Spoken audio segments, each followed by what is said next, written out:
দই কাতলা বানাবো, যার জন্য লবণ, হলুদ আর সামান্য একটু তেল দিয়ে মাছটাকে মেখে 5 মিনিটের জন্য রেখে দেব। 5 মিনিট পর কড়াইয়ে তেল গরম হতে দিয়ে দিয়েছি। এবার মাছগুলোকে ভেজে নেব। মাছগুলো ভাজা হয়ে গেলে তুলে নেব।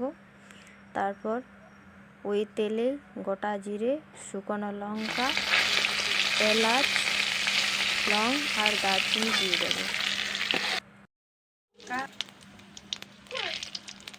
এবার দিয়ে দেব খুব মিহি করে রেখেছি পেঁয়াজ, কুচি করে রেখেছি, বাটা দিলে হয় কিন্তু আমি খুব মিহি করে কেটে রেখেছি। আর রসুন, সেটাকেও খুব মিহি করে কেটে রেখেছি। সে দুটোকে ভালো করে ভেজে নেব। একটু লবণ দিয়ে দিলাম ভাজার সময়,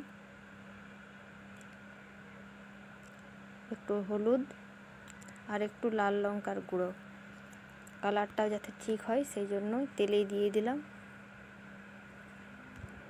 ওগুলোকে 2-1 মিনিট ভেজে নেওয়ার পর দিয়ে দিচ্ছি গোটা ধনে বাটা, জিরে বাটা, আদা কাঁচা লঙ্কা বাটা আর এটা টমেটো পেস্ট, এটাও দিয়ে দিলাম।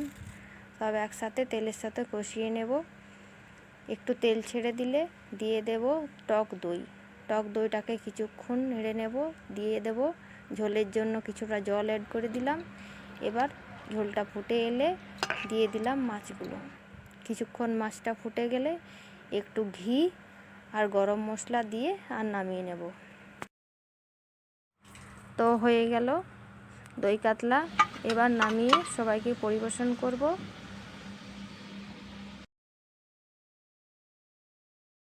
দই কাতলার সাথে আরও অনেক কিছু আছে। এদিকে দেওরকে খেতে বসিয়ে দিয়েছি, কারণ ও বাইরে যাবে, তাই প্রথমে ওকেই দিয়ে দিয়েছি খেতে। আর এদিকে মা দিচ্ছে তোমাদের দাদাভাইকে খেতে, কারণ আজ তার জন্মদিন, তাই মা দিচ্ছে খেতে। আর এখানে ছোট ছেলেটা একটা পনির টিক্কা বানিয়ে এনেছে নিজে হাতে। এই ছোট ছেলেটা কত খুশি হয়েছে, একটা পনির টিক্কা বানিয়েছে নিজে হাতে। তো আর আমার সাথে সাথে কাজও করছে, এতটাই খুশি যে কিছু বলার নেই। সব আমার সাথে সাথে করবে। তাই এখানে সবাই মিলে একটু গুছিয়ে দিচ্ছি। মা তো পরিবেশন করলো মাছ ভাজা, শাক, টমেটো আলু পোস্ত, ঝুড়ো ঝুড়ো আলু ভাজা, বেগনি আর গরম গরম ভাত তো থাকবেই, জল, পাঁপড়, জল তো দিতেই হবে খাওয়ার সময়, আম পাকা, স্যালাড, জন্মদিনের পায়েস একসাথেই দেওয়া হয়ে গেছে। আর এখানে আছে পনির আলু ফুলকপির সবজি, অড়হরের ডাল, দই কাতলা, মিষ্টি আর মিষ্টি দই। আজ সেই স্পেশাল দিন, তোমাদের দাদা ভাইয়ের জন্মদিন। আজকে জন্মদিনের উপলক্ষে সব আয়োজন করেছি।